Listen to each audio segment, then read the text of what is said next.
Bonjour la famille. Bonjour la famille. Bon, on est sur la route pour le salon. Ouais. On est sur la route pour le salon de... On est à peu près à mi-route. Hein. Je pense qu'on arrivera demain matin. Pardon. Je pense qu'on arrivera demain matin vers 11h, on sera au salon, je pense. Hein, voilà. Alors pour ceux qui râlent un peu, hein, parce qu'on a déjà eu des râleries, on est en train de tourner la vidéo en roulant. Pour la simple et bonne raison qu'on n'a pas le temps en fait. Hein. On fait une vidéo pour samedi, mais on est ric-rac. Donc j'ai fait une partie du montage hier et je vais finir le montage ce soir. C'est pour ça que Eva. C'est pour ça qu'on fait dans la voiture et ouais. que ça sera peut-être dans le camping-car. moins confortable. Ça fera peut-être il y aura peut-être du bruit ambiant. Ben, excusez-nous par avance. Hein. Mais bon. Alors, de quoi va-t-on parler? On va parler des voitures, des camping-cars, de l'énergie grise. D'occasion. Non, de l'énergie grise d'abord. Ouais. Le sujet, c'est d'abord l'énergie grise. Mais c'est lié avec les camping-cars. Voilà, c'est lié un petit peu avec ce qu'on prêche depuis quelques temps pour l'occasion en fait. En fait, t'arrêtes pas de parler de ça et comme par hasard, tu es tombé sur une vidéo qui explique un peu de Lucien Villemain. Donc Lucien Villemain qui a fait une conférence en Suisse à Genève et donc, il parle donc de l'énergie grise en disant qu'il vaut mieux garder ces anciens véhicules, que c'est beaucoup moins polluant. Alors bon, la pollution, c'est vrai que c'est souvent au second plan. Hein, quand on fait un choix, on a plus peur de perdre l'usage du diesel et des véhicules diesel que d'une inquiétude pour la pollution. Il y en a certains qui s'inquiètent pour la pollution, mais c'est pas le point principal en fait. Hein. L'énergie grise, donc, en fait à la fabrication, qu'est-ce qui se passe? Pour fabriquer les nouveaux véhicules, eh ben, on est obligé. Le problème d'énergie grise, ça commence à la fabrication. Ça commence à la fabrication. En fait, et c'est ce qui explique un peu Lucien Villemain, c'est que pour fabriquer des véhicules, eh ben, il faut déjà faire des usines, il faut fabriquer des usines, il faut récolter les minerais, donc le fer par exemple, l'acier, le cuivre. Hein, à titre d'info, par exemple, les trous qui sont faits actuellement aux États-Unis pour trouver le cuivre, c'est 1,2 km de profondeur, à ciel ouvert. Ça veut dire que c'est plus des cavités comme on faisait avant pour les mines de charbon. D'ailleurs, les mines de charbon en Allemagne, c'est pareil. Hein. On ne descend plus dans des tunnels. Aujourd'hui, on creuse des trous.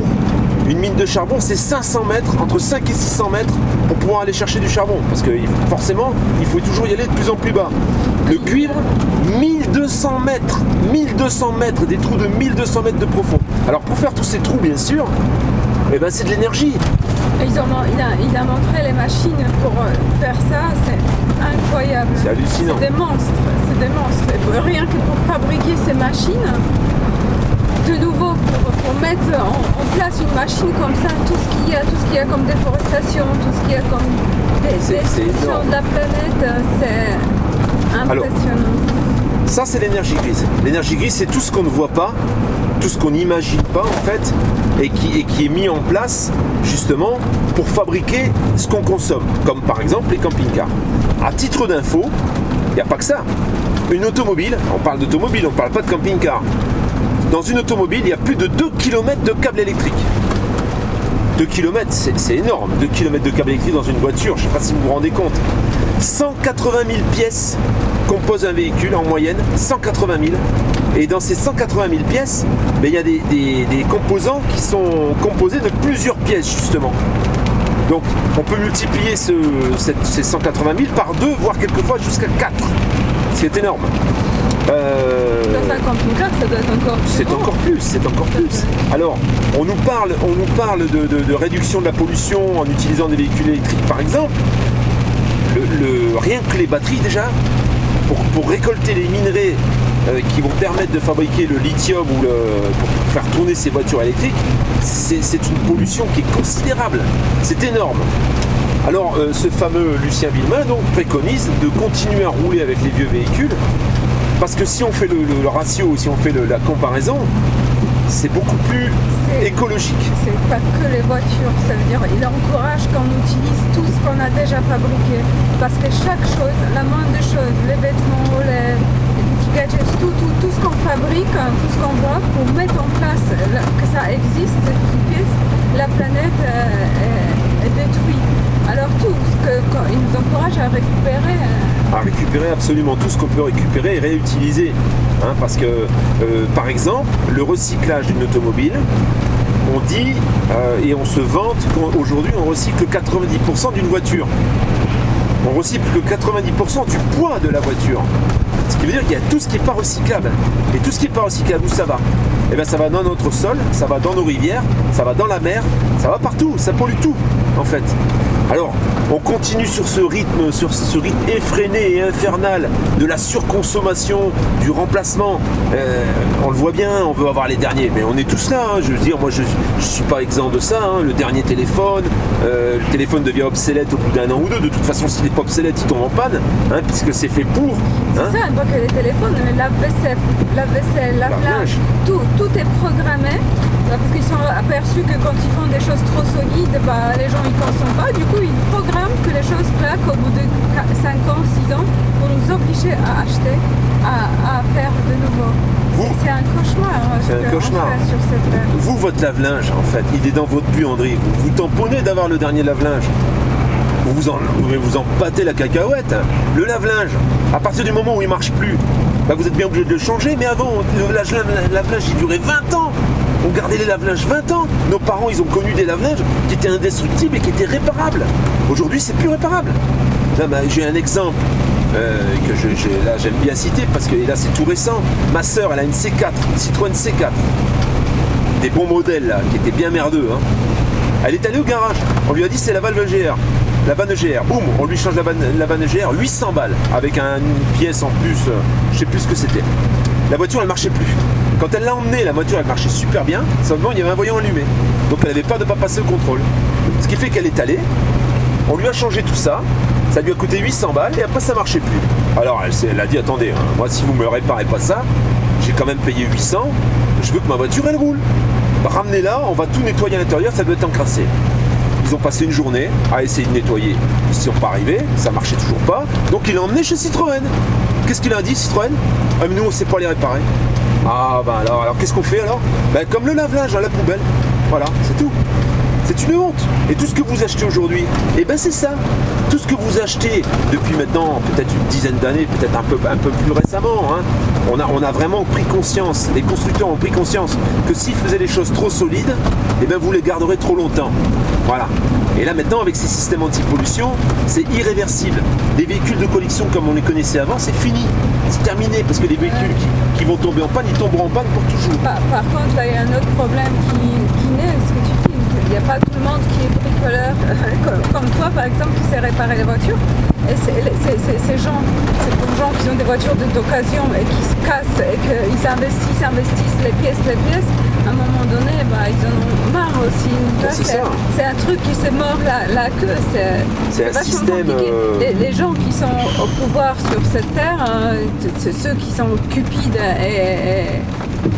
et qui détruisent cette terre.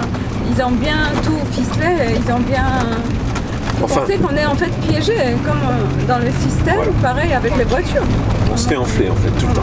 Voilà. On se fait enfler, on se fait bananer ça, sans arrêt. C'est encore pas très grave, mais surtout les conséquences que ça a. On nous dit qu'il faut trier, il faut faire dans les poubelles et tout, mais le vrai problème, bah, c'est à la base. À la production. C'est comme pour les emballages. Ils nous embêtent, nous, pour les emballages, de trier l'emballage. Pourquoi ils n'embêtent pas tout de suite les fabricants, que surtout les objets par exemple de luxe, où il y a des emballages pour un tout petit truc comme ça, sont énormes, il y a 150 boîtes en boîte plastique. C'est magnifique, vous avez même de la peine à jeter les boîtes. Ouais. Et des fois on reçoit des boîtes, moi je garde les boîtes, elles sont trop belles les boîtes. Pourquoi on va acheter les boîtes? Ah ouais, mais on en fait quoi des boîtes aussi après? Hein, voilà. Il y a un moment où vous les jetez. En tout cas voilà, tant qu'on peut sauver ce qu'on a et que ça ne nous coûte pas trop cher, c'est mieux. Alors, un autre point important, vous culpabilisez maintenant, ne culpabilisez pas, hein. Quand vous roulez avec un vieux véhicule, vous faites du bien à la planète, ça il faut vous dire ça. Si vous changez de véhicule et vous décidez de racheter une occasion, eh ben vous faites du bien à la planète. Hein. Je sais pas si je me suis pas trompé, je vois plus de... Ah si, non, ça va, tout va bien. déjà ça, et alors de deux, tout le monde a un petit peu peur en ce moment, c'est un peu la panique. Si j'achète un gasoil, est-ce que je pourrais toujours rouler avec? Bah oui, vous pourrez toujours rouler avec. Regardez les véhicules de collection. Les véhicules de collection, en fait, vous passez un contrôle tous les 5 ans maintenant. À partir du moment où le véhicule a plus de 25 ans, eh ben vous êtes dispensé de contrôle tous les 2 ans, vous passez tous les 5 ans. Et vous continuez à rouler avec le véhicule. Aujourd'hui, il y a des camping-cars qui passent en collection. Vous voyez bien un peu l'hypocrisie quand même. Et alors il explique très bien, ce monsieur, que tout ce qu'on jette, tout ce qu'on veut plus, eh ben on l'envoie dans les autres pays. Ça part en Afrique, ça part dans les pays de l'Est. Alors les pays de l'Est de moins en moins parce qu'ils s'équipent, ils sont de plus en plus, les véhicules sont de plus en plus récents. Mais auparavant c'était ça. On les envoie dans les pays qui les achètent pour pouvoir continuer à rouler avec. Et là, ils polluent toujours, c'est pareil. C'est juste qu'ils se disent que chez nous, il n'y a pas de pollution. On se donne bonne conscience. Que les voitures continuent à vivre, c'est bien. Mais juste dire, voilà, chez nous, la France ou la Suisse, nous on est propre, on ne pollue pas, mais ça reste sur la même planète. C'est un truc de dingue. De toute façon, on vit dans un monde on vit dans un monde hypocrite de consommation, en plus de surconsommation. Même. Et ça, on voit aussi, pas seulement dans les objets, on voit aussi dans les relations humaines. On surconsomme aussi.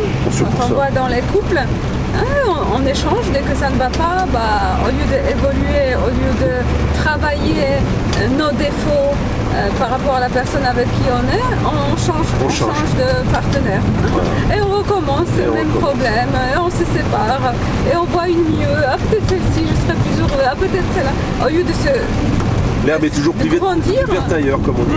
Voilà. Au lieu de grandir et d'évoluer, on change. Mais ça fait partie de consommation. C'est comme une folie. On vit dans une sorte de folie sur cette terre, de changer, de nouveau, tout le temps. C'était notre coup de gueule. Voilà, c'est même pas un coup de gueule, c'est juste une réflexion. Et on va mettre le lien de cette vidéo, donc cette conférence qui dure pas très longtemps, ça dure 17 minutes, et qui est super intéressante. Et vous allez apprendre des choses. Même les gens qui sont écolos, ils vont apprendre des choses. Il y a vraiment, en fait, plutôt que de faire la guerre aux véhicules diesel, faites plutôt la guerre au remplacement perpétuel de vos objets. Ça c'est une bonne guerre, c'est une vraie guerre. Alors c'est sûr qu'on se dit, bah oui, forcément, si tout le monde arrête de consommer, comment on va faire? Il y aura une remise à niveau de tout, une remise à plat. Et les choses, elles seront différentes. C'est tout. Mais il y a un moment, il faut trancher dans le vif, quoi. C'est tout. Enfin. Ouais, c'est facile, maintenant je suis dans une place où peut-être si j'ai plus de grosses bagnoles, j'ai plus ces choses-là. Ah mais tes bagnoles, à part la dernière, si tu as acheté quand même pas mal de neuf, la dernière. Je vais te dire, alors là encore une fois, en plus, j'achète une Audi, l'Audi rouge que j'avais, le break Audi que j'avais, 100 000 balles. 100 000 € le machin. Alors c'était la société qui payait, bon c'est pas grave, mais quand même, c'est un gaspillage énorme. Je vais chez le concessionnaire 1 an et demi après pour la faire reprendre. C'est sûr que je roulais un peu. 35 000 balles. 35 000 €. Il faut pas se foutre de la gueule du monde quand même. Ça veut dire quoi? Ça veut dire que, alors c'est sûr que j'ai consommé la voiture, mais j'ai quand même bouffé 65 000 € en 1 an et demi. Ma société a perdu 65 000 € en 1 an et demi. A contrario, j'avais acheté cette fameuse Audi R8 que j'avais payée d'occasion. Je l'ai gardée 2 ans et je l'ai revendue quasiment le prix que je l'ai payé. Mais elle était d'occasion. Voilà. C'est de le faire comme on a envie, c'est génial. Voilà. Est-ce que tu as quelque chose à ajouter, ma chatounette? Parce que tu n'es pas très bavarde. N'importe quoi, monsieur. Toi, tu devais parler de tes vêtements. Ah oui, non, parler de vêtements, n'importe quoi. C'était juste un exemple parce que c'est vrai que moi, j'ai mal à me séparer des objets. J'ai des vêtements qui sont de 20 ans, je ne jette pas facilement.